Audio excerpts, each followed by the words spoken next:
एक बार क्वेश्चन को पढ़ लेते हैं। लिखा हुआ है cord of negligible mass is wound, cord एक जो रस्सी है उसका नेग्लिजिबल मास है, wound around the rim of a wheel supported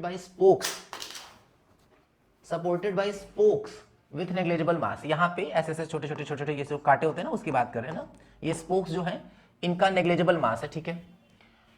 लिखा है the mass of the wheel is 10 kg। अच्छा, स्पोक्स का अगर नेग्लिजिबल मास हो गया तो बीच में तो कोई मास है ही नहीं, मतलब सारा मास रिंग पर है, सारा मास रिंग पर है, मतलब ये कहीं ना कहीं रिंग जैसा बिहेव करेगा, ठीक है, डिस्क जैसा नहीं बिहेव करेगा। अब देखते हैं क्या यूज होता है इस बात का। मास दे दिया, रेडियस दे दिया, and it can freely rotate without any friction, ठीक है। Initially the wheel is at rest if a steady pull of 20 newton applied the cord, ठीक है। भाई अब इसकी वजह से क्या होगा कि अगर हम लोग इससे खींच रहे होंगे तो धीरे धीरे रस्सी ढीली होने लगेगी और जो ये व्हील है वो रोटेट करने लगेगा, क्योंकि ये एक जगह पे हिंज किया गया है, फिक्स किया गया है, ठीक है। Applied on the cord and the angular velocity of the wheel after the cord is unwound by 1 metre, ठीक है। सबसे पहले हम लोग का काम है टॉर्क निकाल लेना। भाई टॉर्क कहीं ना कहीं R vector cross F vector होता है। अब हम लोग ठीक से लेके चले तो ये रहा आर इधर की ओर, ये रहा एफ वेक्टर, तो दोनों के बीच में जो एंगल है वो तो 90 डिग्री है ही, ठीक है। वैसे तो हम लोग को सही से अगर देखा जाए तो हम लोगों को इसको ऐसे बना लेना चाहिए था, ये इधर की ओर एक्सटेंड करना चाहिए था, क्योंकि दो वेक्टर के बीच एंगल केवल तभी बनता है जब दोनों का टेल टेल मिला हो। लेकिन ठीक है भाई 90 है तो कोई दिक्कत नहीं रहा हम लोगों के लिए। अगर हम टॉर्क का मैग्नीट्यूड देखें तो आर का वैल्यू कितना हो जाएगा 10/100, क्योंकि सेंटीमीटर को मीटर बदलेंगे। फोर्स का वैल्यू दे देगा 20, यहां कट पिट कर देंगे यहां से, तो टॉर्क का वैल्यू आ जाएगा 2 न्यूटन मीटर, ठीक। डायरेक्शन की बात की जाएगी तो आर क्रॉस एफ करेंगे तो डायरेक्शन जो आ जाएगा वो आ जाएगा इनवर्ड। चलते हैं आगे। अब हम लोग अगर आगे ध्यान से देखें, टॉर्क पता है, टॉर्क इज इक्वल टू, पहले हम लोग का टास्क क्या है, हम लोगों का टास्क है ओमेगा पता लगाना, एंगुलर वेलोसिटी पता लगाना। अगर यहां से नहीं पता चल रहा है तो भी कई बार पता चल जाता है यूनिट से, रेडियन पर सेकंड हर जगह लिखा हुआ है। अब omega square is equals to omega naught square plus 2 alpha theta लगाना, ठीक है। क्यों यही ठीक है? अगर हम लोग पहला इक्वेशन लगाते हैं, पहला इक्वेशन क्या है, omega is equals to omega naught plus alpha t. अब टाइम तो पूरे क्वेश्चन में कहीं बात ही नहीं किए हैं, तो दिमाग में आता है कि सर ये भी तो बात नहीं किए हैं, लेकिन थीटा हम लोग निकाल सकते हैं। कैसे निकाल सकते हैं? क्योंकि दिया गया है कि पहले शुरू में बिल्कुल खुला हुआ नहीं था रस्सी, और बाद में 1 मीटर अनबाउंड हो जा रहा है, 1 मीटर खुल जा रहा है, ठीक है।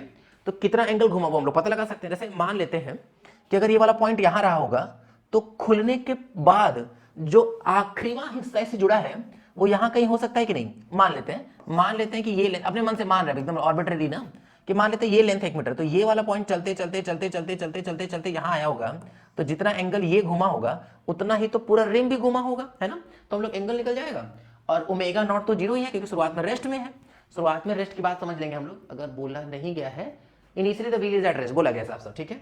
अब हम लोग को अल्फा पता है, थीटा पता है। अल्फा कहां से पता है? यहां से। कैसे? क्योंकि टॉर्क का फॉर्मूला आई इंटू अल्फा होता है। अब बल्कि हम लोगों को उस बात का इस्तेमाल भी आ गया जो हम लोग रिंग समझ लिए थे, क्योंकि बीच में स्पोक का मास नेग्लिजिबल है तो सारा मास यहीं पर है।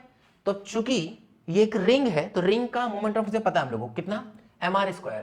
मास दिया व्हील का 10, r मतलब 10/100 इस पूरे का होल स्क्वायर इंटू में अल्फा किसके इक्वल, 2 के इक्वल।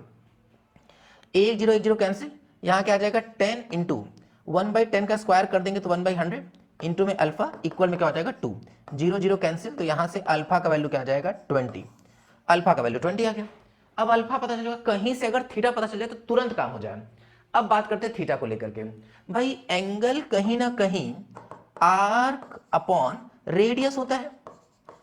अब ये भी ध्यान देने लायक बात है कि यहां इतना फायदा है इस फॉर्मूले का कि यहां से एंगल डायरेक्ट रेडियन में आ जाएगा, क्योंकि angle is equal to arc upon radius में जो एंगल आता है वो हमेशा रेडियन में ही होगा। अब कितना लेंथ घुमा, बोले 1 मीटर, 1 मीटर बराबर 100 सेंटीमीटर। रेडियस कितना है? रेडियस जो है वो 10 सेंटीमीटर है। सेंटीमीटर सेंटीमीटर कैंसिल, 0 0 कैंसिल, तो थीटा का वैल्यू डायरेक्ट 10 रेडियन आ गया। भाई सीधा हम लोग रेडियन का डेटा यहां पुट कर लेते हैं।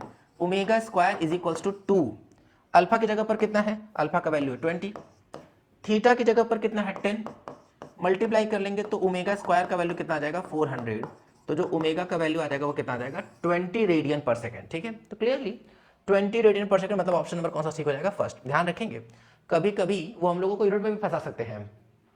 अगर एक और ऑप्शन 20 मीटर पर सेकंड का हो गया तो 20 मीटर पर सेकंड ठीक नहीं होगा, क्योंकि एंगुलर वेलोसिटी का जो यूनिट होता है वो तो हमेशा रेडियन पर सेकंड ही होता है, ठीक है ना।